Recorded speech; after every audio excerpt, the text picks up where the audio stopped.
is turning 250, and it's time to rock out with our forefathers. American-made, battle-ready style for true patriots. Whether you're marching in the parade, grilling in the backyard, or raising a toast to liberty, do it in the gear that screams freedom. Celebrate 250 years of USA in style. Wear your American pride loud. Trendjackers.etsy.com. Grab yours before the fireworks.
Good idea.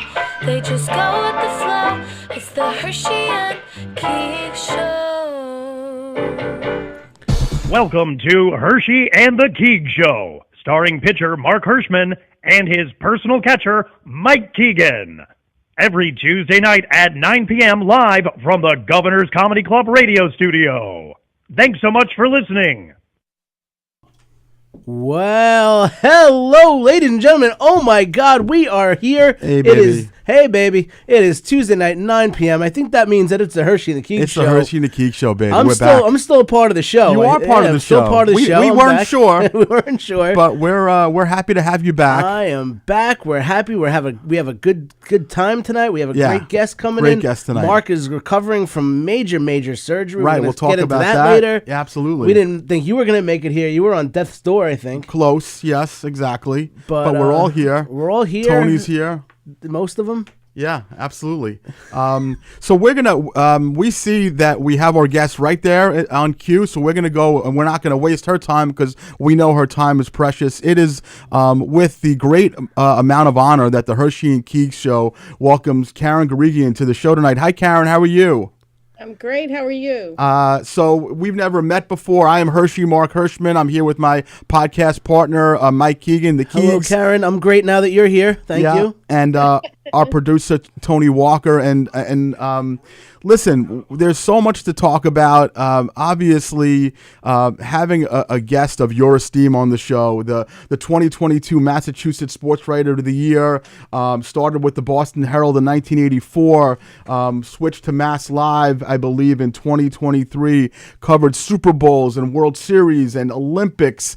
We are so thankful to have you here, and I hope that you're going to enjoy this time as much as we will. I bet I will. You definitely will. The first thing that I want to ask you, and certainly there's plenty of topics to hit on, but after 40 plus years of writing the story, how has it felt in the past year, especially, where you have become the story? And for our listeners who are not familiar, essentially when three-time Super Bowl champion Mike Vrabel for the Patriots took over as the head coach last year, he kind of said a little decree, I guess, where the first question of every presser was going to be asked by Karen, and it's become a little bit of a story in the sports world. Karen, how did that feel? How did you feel becoming the story?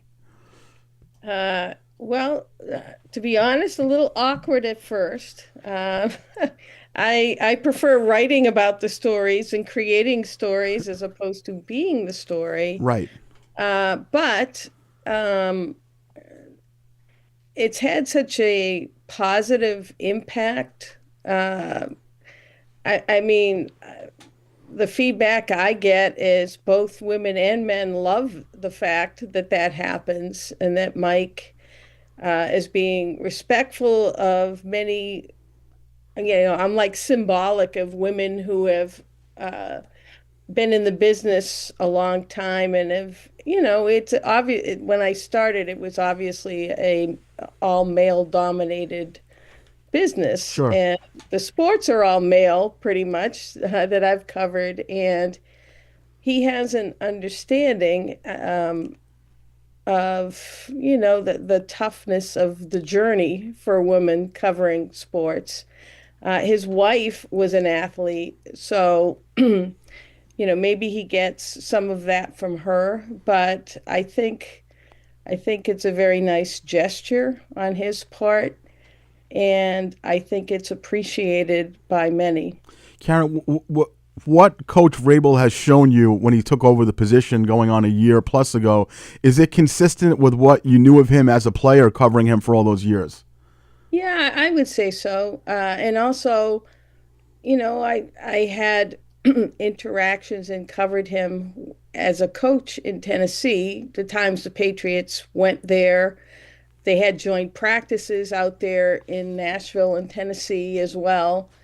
So I got a little bit of a feel of him as a coach, and he's pretty much true to who he is or who he was as a player as well.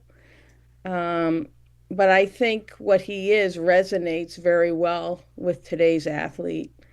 I think there's a connection because he, is a former player, but he relates to them, the modern athlete very well, and he's adapted over time, to be able to reach this generation's athlete, I'll say. Yeah. We've talked about it on the show before, and we've had some guests who have been able to do what they do because of people like Karen and Susan Waldman, who have been around for many years. So in the past couple of years since we started this show, we've had Kim Jones on the show. We've had Danielle McCartan on the show. And they have been introduced to this world more so in 2005, 2006, and so on. But yourself and Susan and Hannah Storm and people like that have been doing this since the beginning, the 80s or maybe a little earlier. Can you tell us about some of those rough days, I guess, for lack of a better expression, when it was the 80s and the locker rooms were not as friendly to female reporters as they are now? Yeah, well, it acceptance is a tough thing. kind of, I mean, even I'm not even sure male athletes liked males entering their locker room, their inner sanctum, Yeah. after practice, before practice, after games. Then you add in females, and it can become fairly hostile. I'm fortunate. I mean, I know stories, I know horror stories, but I'm very fortunate that anything that may have happened to me was kind of relatively minor and childish, Yeah. as opposed to the Lisa Olson episode. Oh, awful. A lot Yeah. of Right. testosterone flying around there, and Yeah. Um, so, but the other thing is, I think I had a soft landing uh, in the late 70s, early 80s. The first beat they sent me, my professional beat, was the Bruins, and hockey players tended to be more receptive to women, or didn't think it was as a big a deal as say some baseball players I encountered, Yeah. or even football players. So, um, and kind of being in an environment that was a little more accepting at Sure. when I started, was very helpful. I mean, there were other women, Leslie Visser, for one, who kind of preceded me and kind of paved the way, and endured, many of those slings and arrows, So or it's not, or being stopped at the locker room door and not being allowed to go in. yeah. So, It's interesting you say Leslie Visser. I wish I could go back in time to when I was a young man in my early 20s and I was in the horse racing business, and I got to meet Leslie Visser, who had some horse racing ties back in the 80s and 90s. And I wish I could ask her what it was like, in those awful locker room experiences, and even, I mean, we had Jeff Perlman on the show a couple of months ago, and one of the things we were talking about was the horrific dealings that many reporters had with a guy like Dave Kingman, who, the story where he sent a dead rat to a female reporter. Like, there's no love lost for a guy like him even today with a lot of reporters that I've spoken to. Did you ever reach a point, and it sounds like you didn't, where you were second guessing your career choice? You were a young woman coming out of Northeastern, well educated. Did you ever think, like, maybe this is not the right path for me? no, as I said, again, it's not like it was incident free, Yeah. but again, compared to having dead rats sent, Yeah. and other kind of horrific things that I've heard, or what happened, I to Lisa Olson, I'm going to say it got off easy, Yeah. but I didn't have to really come to grips with or deal with that in any kind of manner that would make me kind of second guess what I was doing. Okay. I mean, there was a time in the Red Sox. I also had a lot of kind of big brothers in the industry who were very protective of me. I know one time when I was with the Red Sox, and again, I didn't even know this happened, but Bruce Hurst was coming to basically take me out of the locker room, and one of my colleagues kind of intercepted him and calmed him down. Wow. So, avoiding any kind of nasty exchange, or just him demanding that I leave the Yeah. clubhouse at that time. What But was as I it? said, there were a lot of supportive male reporters as well, who were very helpful. It must have been pretty unbelievable for you as a young woman growing up, reading, I'm sure, Dan Shaughnessy and Bob Ryan, and then you're writing with them essentially. What kind of level of surrealness did you feel at that point, or this just took a life of its own on, and you never had a time to really dwell on it too much? Well, I'll kind of flip back the narrative a little bit. I was an athlete growing up, and I have a family. I have two brothers, and of the three of us, my father was a huge sports fan, and of the three of us, I was kind of the only one who had an interest. He lived and died by the Red Sox. Um, I grew up. We would like read the Globe together in the morning, and when I kind of I I mean my dream in life was actually to play shortstop for the Red Sox when I was very One day, young. maybe. Yeah. Um, but when I figured out that that probably wasn't going to happen, Yeah. uh, I was encouraged by teachers in high school who thought I wrote well to, hey, Karen, you can write about sports. And it was from like reading, like you said, Bob Ryan, Dan Shaughnessy, Lee Montville was the be all and end all for me. Yeah. I so wanted to be like him. But I was inspired by them. And you're right, or even like Will McDonough, and coming across them in press boxes, um, I was almost as much in awe of them as I was like the first time I met Bobby Orr. So, or somebody like that. Um, but soon enough, I mean, I sort of, if someone like Dan or Bob Ryan or Lee Montville complimented me on something, that meant the most to me, Yeah. or meant, maybe I'm in the right business, or I'm on the right path.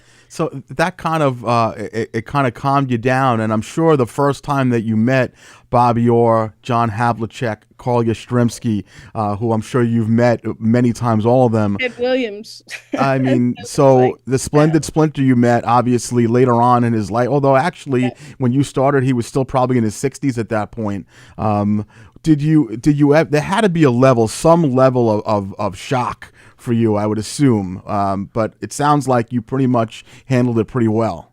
yeah, I mean, it's something you can't cover people that you were openly in awe of, Yeah. or that you show this awe and reverence, Right. I mean, it does go away. I mean, internally it doesn't, but it's all part of, being objective. It's all part of doing your job. It's Yeah. all part of, not being kind of overwhelmed by the people you cover. Yeah. I mean, you've had over the years, and I've followed you for many years. I mean, I'm a diehard Yankee fan. Michael's a diehard Yankee fan. Tony's a diehard Met fan. But we're all sports junkies, so we know who you are. Maybe you came into the national spotlight a little bit more so in the past year. But New York fans know Boston beat writers, and to me, it's just fascinating that you've had one-on-ones with Tom Brady and with Gronk and with I mean, the list is on and on. Your resume is ridiculous. Yet the interviews that I've seen you hold with these athletes, you have such a level. Your demeanor is just like you're unfazed by it. But I guess that has a lot to do with the fact you've been doing it since the early '80s. Yeah, I'm. It just kind of, obviously, as an athlete myself growing up, again, I'm in awe. I'm starstruck. Yeah. But I learned early on, I mean, you can't carry on like that. Right. Right. Um, and over time, it kind of, I don't want to say it's beaten out of you, Yeah. but it sort of is beaten out of No, you. I think, I mean, listen, we've been doing this show for 4 years, Mike and I, and we've had, we had Tom Arnold on the show recently. We had on, Jay Moore was on the show. We've had Speedy Claxton and Kenny Anderson. And I hope that we have, especially me, who gets a little giddy, toned it down a little bit. Because I know when we first had on, who was our first? Was it Anthony Recker of the Mets, Probably I when we think, had Recker on, was our yeah. first professional baseball player. And if you look back at the video from 4 years ago, I was like a giddy We're little like little fanboys. Yeah, Exactly. yeah, You do get starstruck. Exactly. But don't you find, as I've sort of found over the years in chatting with these people, talking to these people, interviewing these people, I mean, they put on their socks one at a time like Yeah. you. Yeah. I mean, they have a greatness, obviously. Yeah. They're regular people like you and me. They're regular people like you and me, and I would say 90% of the time, Mike and I have found that they're wonderful. The 10% of disappointment that we've had, where there are people that I talked about for 3 weeks, and then they came on the show, and I never wanted to speak to them ever again. So that level of disappointment, and I don't want to go down that road with you, but tell us about some of your favorites, just as far as the level of respect that they've given you and the time and the consideration, the people that you've met over the years that have left you feeling wonderful about the whole process. Well, I mean, I can start right with Bobby Orr. I mean, again, I started out covering, and this might actually tie it all together. So I started out, the Bruins were my first beat. And I don't know, I had been covering them for a little while, and I was sitting in Boston Herald office at the time, whatever, writing up whatever from the day. And the phone rang, and I answered it. It was just like a common Boston Herald phone in sports. It wasn't my phone or anything like that. Yeah. And somebody on the other side says, would Joe Fitzgerald be there? And Joe Fitzgerald was a long time Boston Herald columnist, Sure. sports columnist, who eventually got to be kind of a general news columnist. But anyway, this person was looking for Joe Fitzgerald. And I said, no, I'm sorry, he's not here. Could I take a message? And he said, yeah, can you just have him call Bobby Orr? And now at this point, I'm in my early, but anyway, I think I dropped the phone. Yeah. Yeah. I picked it back up, and I can hear him going, "Hello, hello." Yeah. Hello? I go, "Oh, yeah, I'm sorry, hi, yeah." And he goes, "Who am I speaking with?" And I said, "Oh, this is Karen Garigian." Then he said, "Oh, I read you all the time." Wow. Oh, man. I dropped the phone again. Yeah, I bet you did. I mean, what do you do with that? Yeah. Anyway, I picked it back up. Hello, hello. So I said, okay, yeah, I'm sorry, Bobby. Oh, I'll definitely give Joe a message to have him call. He said, you know what? I'd love to. He goes, I'd love to meet you sometime. Wow. Maybe at the garden or something. Yeah. I could barely get the words out. Yeah, sure. Yeah, of course. Let Hung up. me check my schedule. Yeah. Right. So hung up, and it's like, oh God, that was nice. Yeah. It had to be weeks later, month later, maybe. And I'm at the old Boston Garden in the old press box before a game, and I'm sitting. It's like I happen to be alone in the press box, which at that old garden was great. It hung over the ice. Yes. It was kind of at a mid-level, and it was just really a sweet spot to watch a game. So Sure. I'm there typing away. Yeah. And the press steward comes walking down towards me. He taps me on the shoulder, and his name was Frankie Vone. I said, "Hey, hi, Frankie, what's going on?" He goes, "There's someone down here." He goes, "There's somebody down here who wants to meet you." And I look down the aisle, and there's like nobody there. Frankie, there's nobody there, right? Karen, just come with me. All right. Head down to the end of the press box. Again, there's nobody there. And I said, Frankie, there's nobody there. He goes, look up. So I look up, and those that in that garden right behind the press box were the like luxury boxes. Yeah. And so I look up, and like literally almost hanging over the edge with an arm extended is Bobby Orr. Wow. So like Frankie got a chair, and I'm standing on a chair, like being introduced formally for the first time to Bobby Orr. Yeah. He said, I told you I wanted to meet you. Yeah, I guess you did. Yeah. From there, so that was like number one. Yeah. That again, very human, Yeah. very nice thing for him to do. Sure. I was later invited to play golf with him, and it was set up, and I got there early, didn't want to be late. He got there early, and so we were waiting for a third person, and so we decided to go on the putting green and putt a few balls. Yeah. And of course, word got around the golf course that Bobby Orr's there. Yeah. And people were just coming up, and kind of like me, there was one woman who literally could not talk. Yeah. She could not. So, you know, I was taking pictures, but here's the thing. For every person that came up to Bobby Orr, he's, you know, who were fawning over him, he stopped them to make sure and introduce them to me. Oh, wow. That's awesome.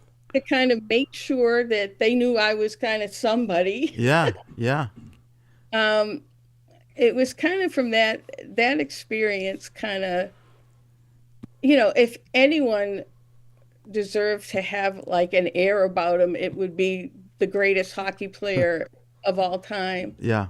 But he was as humble and human as you'll ever see. Wow. That's a great answer. And not only the greatest hockey, but is in the Boston Garden. Like it's like Yeah. that's his his home. Yeah. Yeah. It's funny. Your story reminded me. So when I was a little boy, a week before my 8th birthday, August of '79, Thurman Munson died in a plane crash, which was obviously devastating to a little diehard Yankee fan. And from that moment on, I always remembered the famous Bill Gallo cartoon where with Yuki, and I'm sure you remember it, where I don't feel like playing ball today, and it was on the cover of the Daily News, and it was two kids walking away crying. I'm sure you remember this famous cartoon. And for years, in my mind, I always wanted an autographed copy of that from Bill Gallo. And I got the courage. Maybe I was about 18 or 19. You know, this is going on to late 80s, early 90s. And I called up the Daily News, and I asked for the sports department, and I asked for Bill Gallo. The person answered the phone, and he said, "Yeah, this is Bill Gallo." And my heart almost jumped out of my chest because I couldn't believe it. And I told him, I said, I'd like, you know, for my collection, not that I had a collection, but I wanted to start one with him, if you'd send me an autographed copy of that. And he said, I'll look around in the microfiche or something like that. And 3 weeks later, I got a huge package in the mail from Bill Gallo, and it was an autographed picture of that, and I still have it today. Wow. And yeah, it was very, very neat. So It's a really nice story, Mark. thank you. You're welcome. I saved it for Karen because I never told you all these years. That's a great. Karen, I'm curious, and again, I certainly don't want you to talk out of school here, but you know, for me as a sad, pathetic Jets fan for all these years, I have no love lost for Bill Belichick, and my perception of watching him in press conferences with the Boston media, I'm not going to lie, it often enraged me how I perceived how he treated the media with his short, mumbly, dismissive answers. Can you, again, without talking out of school, either maybe dispute that? Maybe I read it wrong. What was the perception of you and the rest of the Boston media dealing with Bill all those years?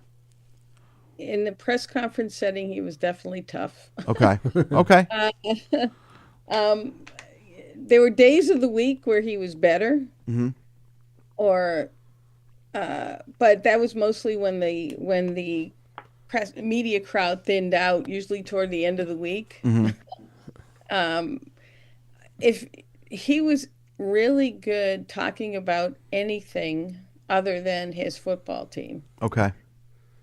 I mean, if you talked about something historic, be it a war, something historic being the evolution of the long snapper, he was about as good as you can get talking about talking about things that were probably useless to you, but interesting, let's say.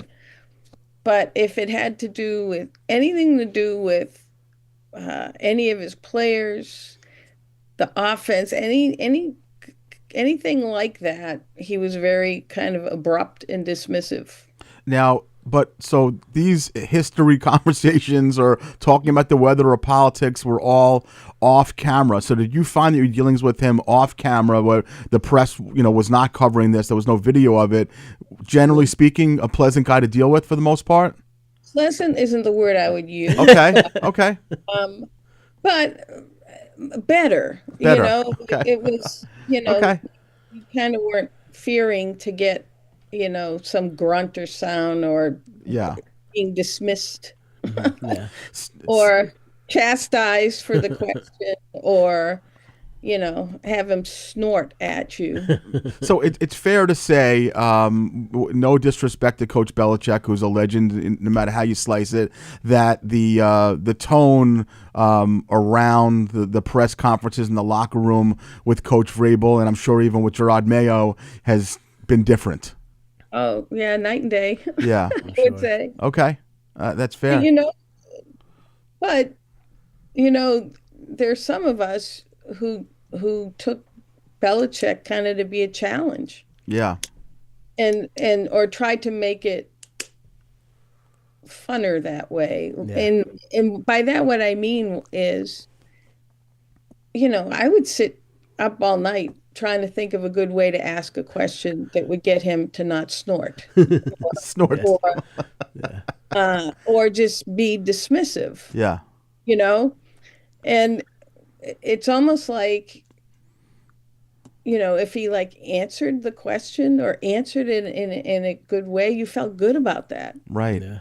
It's Isn't like, that something? oh my God, I had a breakthrough. Yeah. I mean, but again, part of his, again, if I'm to do psychoanalysis on it, I mean, he wanted nobody to ask questions or everyone to be in fear of asking questions. He would be out of there much sooner. Yeah. He wouldn't have to deal with this anyone if everyone was afraid to ask something Sure. for fear of what his reaction may or may not be. Fascinating. Did you find over the years that you covered Tom Brady, which is basically almost the majority of his career, did you find him to be as pleasant, well demeanored, and respectful as we, the fans, perceived about him? Without question. Wow. Without question. Yeah. That's fascinating. That's great. Guy's all charisma. Yeah, and Gronk Yeah, too. And who? Gronkowski. Yeah. In a different way, but yes. I mean, he was a lot of fun. Yeah. I mean, Right. He was wacky. But it was always fun to go chat with him because you never knew what was going to come out of his mouth. Now, again, I know you've covered so many different sports. Obviously, 86, Tony being a diehard Met fan, that was one of the most memorable things we have in sports. Were you around the 86 team where, Yes. With Rice and Buckner and, I was there when I was there when the ball went through Buckner. you were there. So you were at Shea, you were back in Fenway. And what was that like? And certainly the sadness for Boggs and Clemens and all those guys, that must have been a really tough pill to swallow as a little girl growing up as a fan and then having to cover those guys. Yeah, it was. And I mean, the emotion was raw and the emotion was real and palpable. You Yeah. know, I mean, it really was. And hard part is like I wasn't a columnist at the time, but everyone's looking to blame somebody, and it's like, I mean, Bill Buckner went through hell, not just Yeah. because him made himself hell Yeah. from himself, but a whole populace of Red Sox fans who live with the curse, so uh and you think you understand the magnitude of that, but you don't. You don't. And So it's really, I always found it to be such a terrible shame because the common sports fan does not realize that Billy Buck was a hell of a baseball player. I saw a statistic recently where he never struck out more than twice in a game. I mean, just like it had 2,000 hits. He was just a phenomenal baseball player, and he's remembered for a play that still to this day, and Tony's had Mookie Wilson on his show a couple of times, it's questionable whether he was even going to beat Mookie to the bag. And I guess it goes along with like the whole Bartman thing with the Cubs. Like fans like to latch onto a thing. And I don't know. I felt like Billy Buck took the fall for something that he probably shouldn't have. right. Well, he did, and when people really looked at it, the blame also went to the manager. Yeah. The manager typically put Dave Stapleton in, a better defensive player Yeah. in the late innings. Yeah. Because over time, Buckner's, was much older and his defensive skills had eroded a bit. So they would replace him with the more sure-handed guy who could actually bend over, Dave Stapleton. Yeah. Um, So and the manager wanted Buckner out there for the moment, yeah. not to make the play. He wanted him to be on the field Yeah. to celebrate. So, and it's interesting. Over time, I don't remember McNamara taking much heat ever for that. Yeah, he did. You think Eventually, he did? Yeah, eventually. yeah. Trust me on Eventually, that. yeah, he did. He did.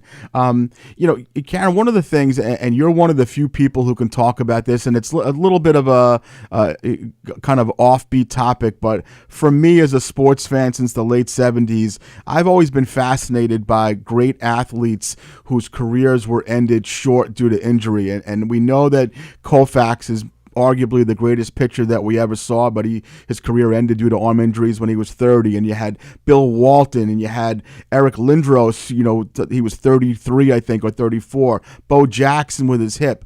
But for me, as a diehard Islander fan growing up, the player that I thought was the saddest situation, which I'm sure you covered him, Cam Neely retiring at the age of 30, and I don't think people realize, like, he retired, you were a little kid. Do you remember how good Cam Neely, he scored 50 goals a year multiple times. Yeah, as a hockey fan, I know how good Yeah. Cam. Yeah. So 30 years old, he was done. He never played again.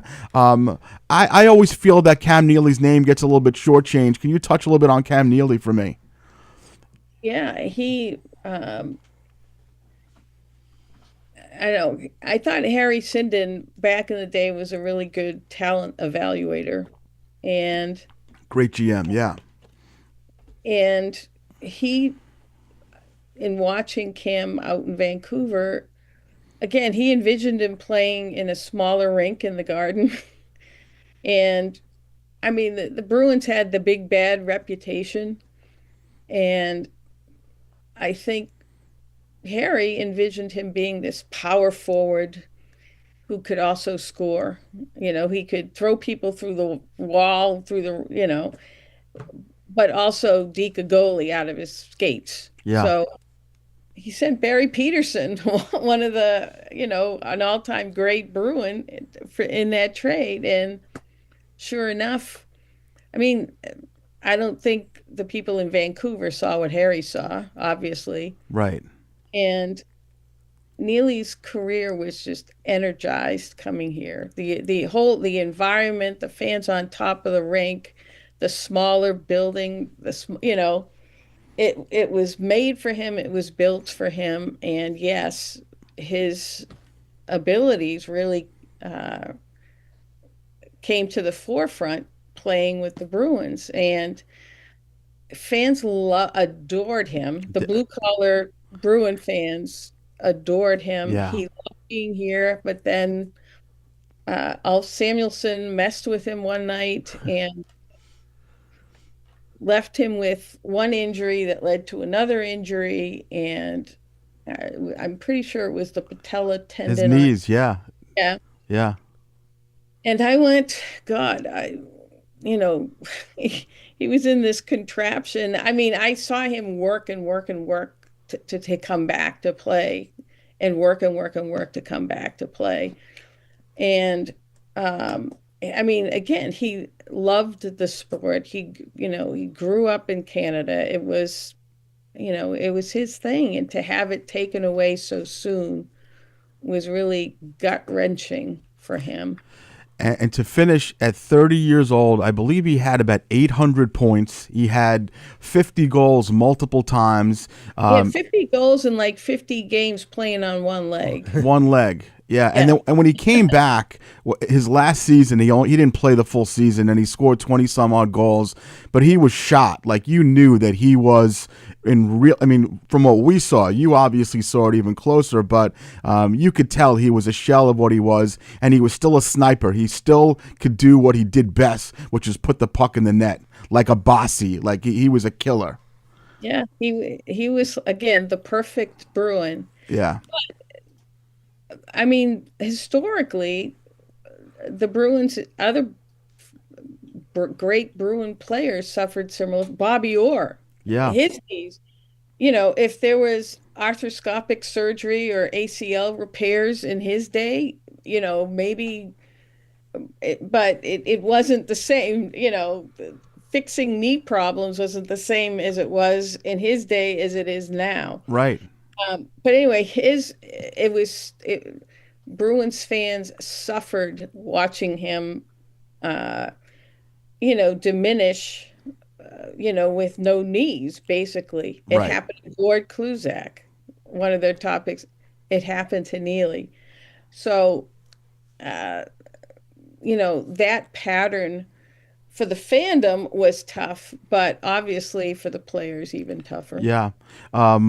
Not to dwell on sad things, but one thing I feel like didn't get enough attention from me that happened over the fall. The Red Sox lost a player that I grew up thinking was a hell of a player, who I think kind of got lost in some of the other great Red Sox. But the Sox lost a very great player to me, Mike Greenwell, a few months ago. Can you just do me a favor and touch on that? Because like I said, when it happened, I was like, I grew up thinking this guy, I hated when he came to the stadium. He did bombs all the time. A Gator. Yeah, like he was phenomenal, and the fact that he passed at a young age. When I knew that I was going to have you on, I wanted you to talk a little bit about Mike Greenwell. Yeah, he was a terrific guy. Number one, first and foremost. But anybody, any Red Sox player playing left field post Yaz, kind of, and then post Jim Rice, kind of had to live up to, Sure. Yeah. Hall of Fame players, Legends, yeah. Greenwell wasn't quite that, but he was still very good. And he was a terrific hitter. And he was someone that gave, it's like no nights off. He gave 1,000% all the time. Yeah. And he also always had a smile on his face. He was well loved in the clubhouse, a favorite. Yeah. And the Gator nickname, he was from Florida. Yeah. And it took a lot of people aback because many of us didn't know how sick he was or that he was sick at all. And I assume a similar thing happened with the horrific story of Timmy Wakefield and his wife passing around the same time. How did that hit? I mean, I know how it felt nationally and certainly, the Boone home run and all that stuff, but how did it hit New England when Wakefield passed? That was one of the hardest ones, and people go, well, yeah, he was known, but it's not like it was Ted Williams, except Wakefield, I think, was known more for his work in the community. Yeah. With the Jimmy Fund, working for doing things for Children's Hospital. He was tireless. Him and his wife, I mean, they would get other they would get other athletes from other, he was so good at bringing people together, to help raise money, for causes, and Sure. this cause in particular.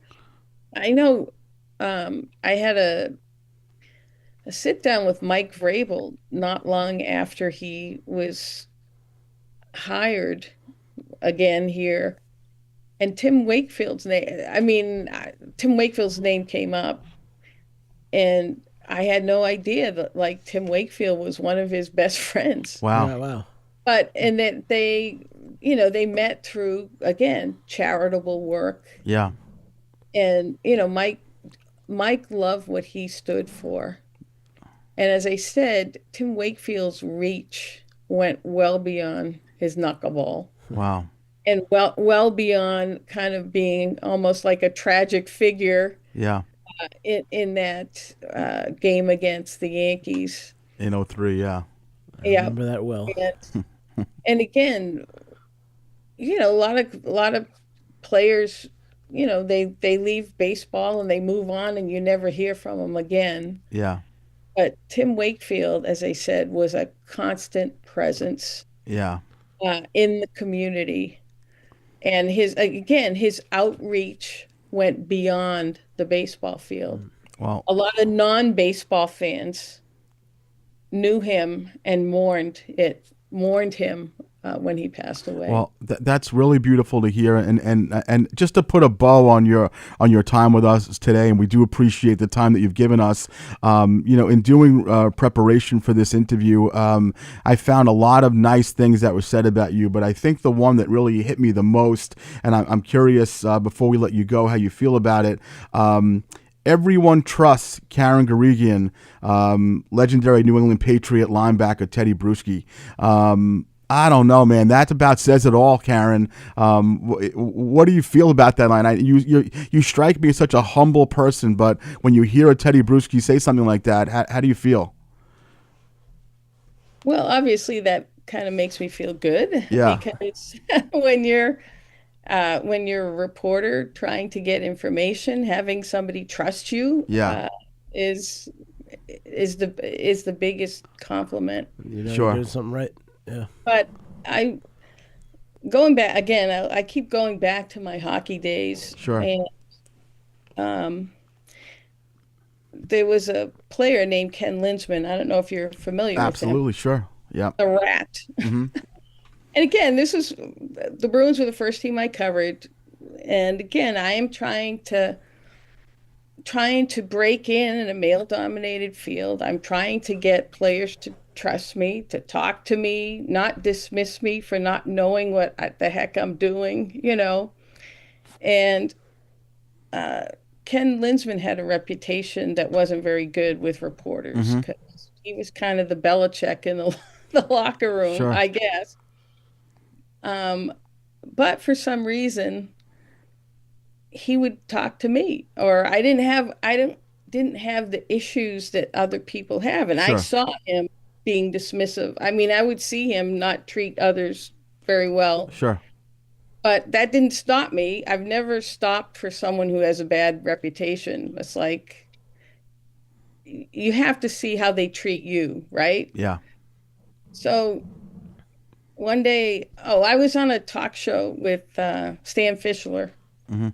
Fischler was trying to bait me into saying like who the worst interviews were, or who do I hate, that Yeah. kind of thing.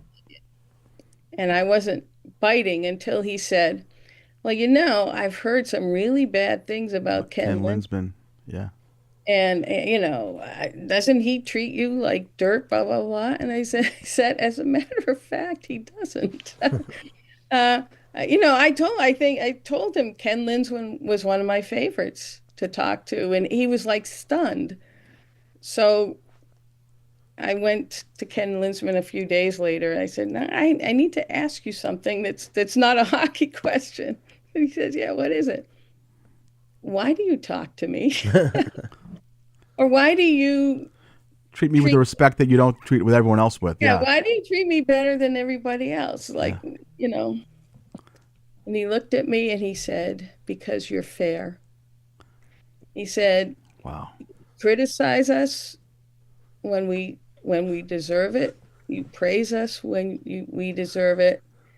You don't take shots. Like when you criticize us, there's like no low blow, Yeah. I appreciate that you're fair. Well, that's a testament to who you are as a reporter, and you could not have been more fair. I do have a question. Go, please. Yeah. One of our friends of our show wanted to ask a question. I was pretty curious also. You touched on Wade Boggs before. What was the internal reaction for you guys when he left and went to the Yankees? Shock, betrayal? If you could touch on that a little bit. Well, there's two different answers. Yeah. As a reporter, it was delicious. Yeah, that's It's kind a of wonderful thing to write It's a about. big meaty story. Yeah. Loved it. When I went to spring training, I went to the Yankees spring training just to talk to him, but there was again a sense from the fandom of just what you said, betrayal. Yeah, exactly. But see, that's where ultimately, we were talking about, being a fan, and I knew I was not a fan when I go, yes, that's a good story, as opposed to, what is that guy doing? Yeah, and you can see him win a World Series and ride around on a horse. But what's interesting? I almost felt like at that time, from watching from afar, that the Red Sox fan had kind of given up on Boggs. I think in his last year, he hit like 256 with the Sox, and then obviously when he, his first year with the Yankees, which I guess was 93 or 94, he hit like 300 something. So, but yeah, that's a great point. Who was the caller, by the way? That was Frank Lucano. Frank, a big supporter. So, listen, Karen. There's no question about it. I mean, I have notes here that I can keep you for 4 hours. And do you remember a young man drafted by the Patriots in 2009, Rich Orenberger? Yes. I went to high school with him. He was graduated a year after I did. Is that an East Meadow High School graduate? Offensive lineman. He graduated East Meadow High School. Yep. Yeah, great guy. He was my backup my sophomore year. Wait, so Rich Orenberger was Mike Keegan's backup in sophomore year? Only because he was a freshman, and then he sprouted up and became jacked, and then when he ended up getting drafted, I think 123rd by the Patriots. Look at that. Yeah. And you remember him, Karen, huh? Absolutely. Wonderful. Awesome. Well, Karen, we don't want to. I want to be respectful of your time, and I certainly hope that you enjoyed this as much as we did. I've been on edge all day long today, and I don't always get like that with guests, but I was super excited to have you. I know you're a wealth of knowledge. To me, you are without a doubt one of the biggest sports writer legends in the country, and we do thank you for your time. And certainly, if you ever think about coming on, you're looking to talk a little bit, you can certainly reach out, and don't be surprised in a year or two if I reach out again to have you back on to talk a little bit more sports.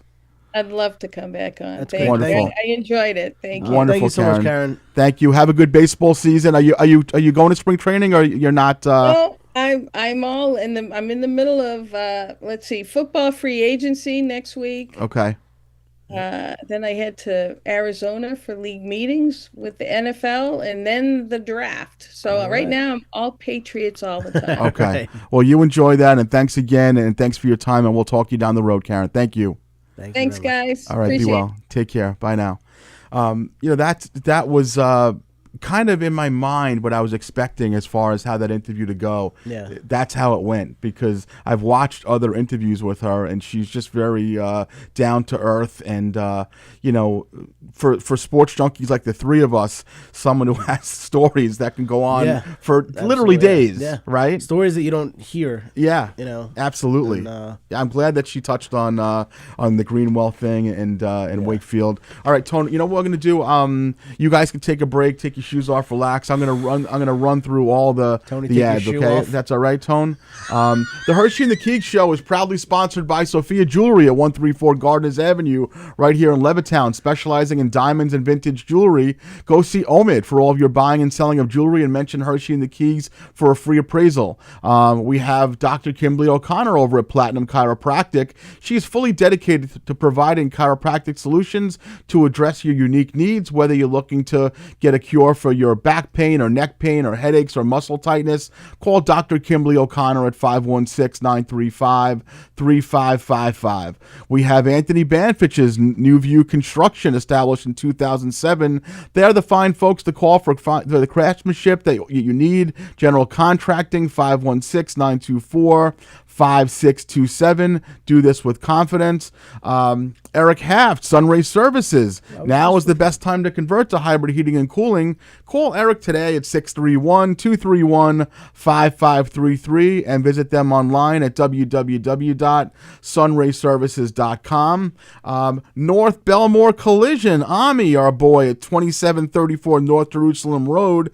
We meet by accident. We work with all major insurance companies. We do free estimates. We do glass estimates and glass repairs as well. You can call Ami at 24/7, 516-784-4862. We have the Advapsky family, demolition specialists, 1-855 Ripouts. The number you call for demolition, dumpsters, and fence rental. Family owned and operator for over 30 years. They are a fully licensed demolition contractor. And last but not least, New York State licensed real estate person Diane Keegan. How did she get on here? I don't even know. From All Island Estates Realty Corporation, you can call Diane directly at 516-458-1864 or email her at diane@allislandestates.com. If you're looking to rent, sell, or buy, make Diane your first call. So again, thank you to Karen Garigian. That was really wonderful. Couple of things we have coming up with only about 10 or 15 minutes left that we want to touch on. There will be a show next week. Next week's going to be, next week's going to be big. March 24th, and it is a couple of weeks away, but I would certainly like for a couple of our listeners to show up to this event. A couple of weeks ago, Tony told us that he could not do the show, but he did not want you or I to book plans that night, and we just found out today why. Tony will be taking yourself and myself to the Long Island Nets game at Nassau Coliseum.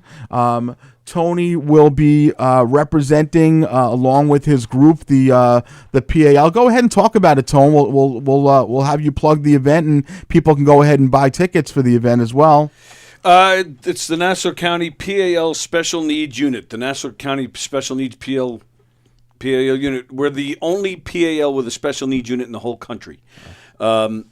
Excuse me, serving a lot of serving the special needs community with a lot of different programs, mostly sports, but some other programs as well. And we have a lot of social programs, and we have special outings like this. We go to Long Island Ducks games, we go to Long Island Nets games. We're looking forward to it. It's a lot of fun. Tony will be on the court, and I think Mike and I probably might accompany the group as well. I'll make my way onto the court whether or not they let me. You'll be on the court. I'll be on the court. And it's really just wonderful. And I've been to some of these events. I've been to a couple of softball games. I've been to a basketball game, and it's really fantastic. Yeah, they're great. Tony, as he said, this is the only group like this in the entire country. Tony developed this. He's a big advocate for his daughter and for all the other young adults, I guess, right, Tony? There's a certain age limit. I didn't develop it. It's been around for a long time, but I've been the president for 6 years. Yeah. There's I'm sorry, what did you ask me? Just I know it's like your daughter's Sam is 23 now. Sorry, we don't age out. We start at age 5, and it doesn't age out. We have guys in their 30s, 40s, and 50s that partake there's in still some hope of our for us, programs. Mark. Yeah, well, you won't need a pass to get on the court. Let's put it that way. Mike's already on the I'm gonna say, posters. that's not. We're not going to be checking you for ID. Okay, they're going to be wondering. You're very independent, Michael. Yeah. Shoot it, Mike. Shoot it. Get it in. Yeah. This chubby kid's never going to get the ball in. Let him shoot. Shoot. It's so funny, and people joke about algorithms and things like that. So Tony and I have been talking about the event and how you and I are going to go, and we're going to try to get Maxwell back on the court to shoot pictures at the game. And we were at the Long Island Nets game where he had media credentials last week, so hopefully that'll happen. But in talking about this with Tony, my algorithm this week has been showing up a lot of special need PAL type of events or Special Olympic type of events. And to me, it's just what life's all about. If you can't watch one of these videos where there's a special needs child shooting a basket or running in a race with parents screaming and crying, you're just heartless. Yeah. Right? Yeah. Because what more important watch in them life? all day. Yeah. I mean, well, you're watching home videos. That's different, obviously. No, I'm not special needs. Oh, Mark. well, whatever you want to say, that's what they always say. But I watched one today, and of course, me being my estrogen level skyrocketed lately for whatever reason, I watched the video today, and I said, Tone, I'm just letting you know there's some tears dripping down my face, and I'd like for you to play this video tonight. And Tony, with no further ado, you can set it up. This is me. Video. No, it's not you. It's not you. This is a special Olympics type of relay race, basically, and you can hear the parents screaming for this kid who, in the middle of the race, decides to stop and go give mom a kiss, and finish the race off. So it's playing. Yeah, good if we can hear it. But okay, good. Oh, perfect. So. See the kid in the back, and then his mom is screaming for him, like, you can't hear. He just runs right off the course. Aww. And the mom or the dad are like, get back on there. But no, he's excited to see his mom. Yeah, and just look at the joy that child has. Like, if that's not what it's all about, you know what I mean? Yeah, exactly. Goes right back to his relay line. Yep, okay, perfect. He went to exactly, yeah. Finishes off the race, and did he win? No, but it's not. That's not the point. Okay. The point is that that there are a lot of people out there with children that are not atypical, and to me, it's just what life's all about. And I hope that there are people that are watching our show who will decide to buy a ticket on March 24th. I'll be there. Tony will be there. Come hang Mikey. with us. Yeah, we're gonna hang out. Hang out. So I will tell you, I went to the Nets game last week. Me and Stacy were there. Max was on the court taking pictures. You're seeing basically players. Some of them play part-time for the Brooklyn Nets. Sometimes they play for the Long Island Nets. So you're seeing high-quality basketball in a very intimate environment. So it's the Nassau Coliseum, but there's not a ton of people that go to these games. So you're talking 1,000 maybe. To get a chance to watch a professional sport like basketball where you're 6 rows from the court is not typical. So I hope you guys decide to go. I hope there are people that are watching. The tickets are nominally charged. It's like $25 a ticket or whatever.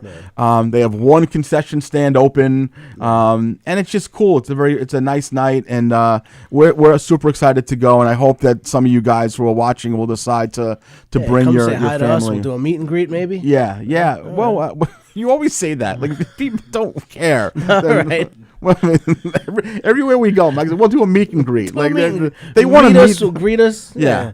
Speaking of things you should get tickets for, Think Happy is coming up, right? So that is what is actually the date of that? 23rd. Oh my! How funny! We're going to be at the Coliseums at 2 nights in a row. Yeah, Well, oh my goodness! look We're at going to us. be like little Coliseum boys. Maybe we should do a meet and greet. We should. So we'll do a meet and greet at Think Happy too. We'll do it. We'll just do it the whole week at the Coliseum. Talk about Think Happy. Frank Loicano, who's a close friend of ours, a childhood parent friend of Mike's, and he's very part of this, big part of this Think Happy organization. He's a big supporter of us. Big part of the Think Happy. Yeah.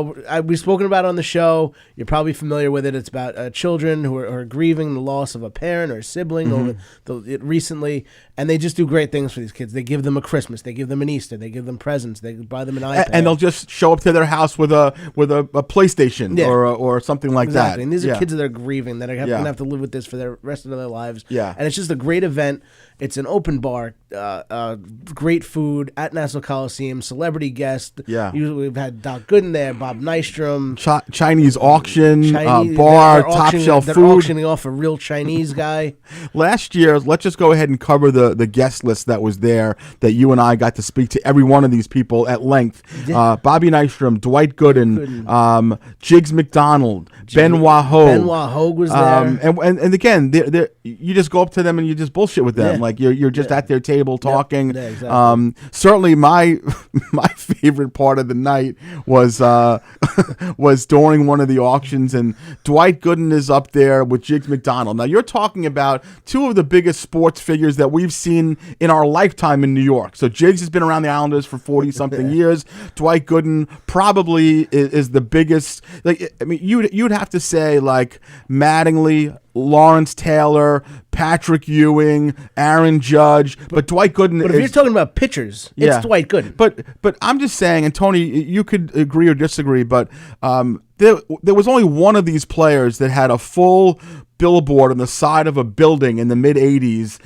and that was Dwight Gooden. So to me, he's probably, for at least a few year period of time, the biggest athlete that we saw in New York in the past 40 or 50 years. But would you agree to that since Namath, maybe? I would put Jeter up there with Gooden. Okay. But yes, I would agree. But Jeter over a longer period of time. I'm saying the sensation of Gooden during those years, 84, 85, 86, Rookie of the Year, Cy Young, 24-4. I mean, ridiculous.